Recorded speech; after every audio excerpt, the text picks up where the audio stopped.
قریش کے سرداروں نے مکہ میں مسلمانوں پر ظلم و ستم کیا، جس کی وجہ سے مسلمانوں کو ہجرت کر کے مدینہ منورہ جانا پڑا۔ مکہ کے سردار مسلمانوں کو نقصان پہنچانے اور ان کے خلاف سازش کرنے سے باز نہ آئے۔ دوسری طرف قریش کا ایک تجارتی قافلہ شام سے واپس آ رہا تھا، جس کی قیادت ابو سفیان کر رہا تھا۔ نبی اکرم صلی اللہ علیہ وآلہ وسلم کو جب اس قافلے کی خبر ملی تو آپ نے اس کا راستہ روکنے کے لیے مسلمانوں کو تیار کیا۔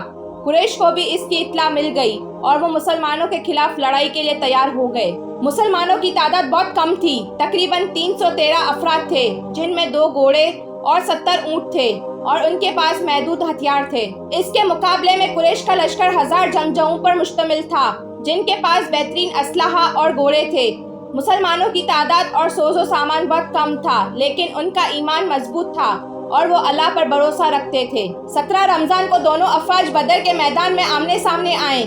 نبی اکرم صلی اللہ علیہ وآلہ وسلم نے اللہ سے مدد مانگی اور دعا کی کہ وہ مسلمانوں کو فتح عطا فرمائیں۔ اللہ تعالیٰ نے مسلمانوں کی مدد کے لیے فرشتے بھیجے، جس کا ذکر قرآن مجید میں بھی موجود ہے۔ سورہ انفال۔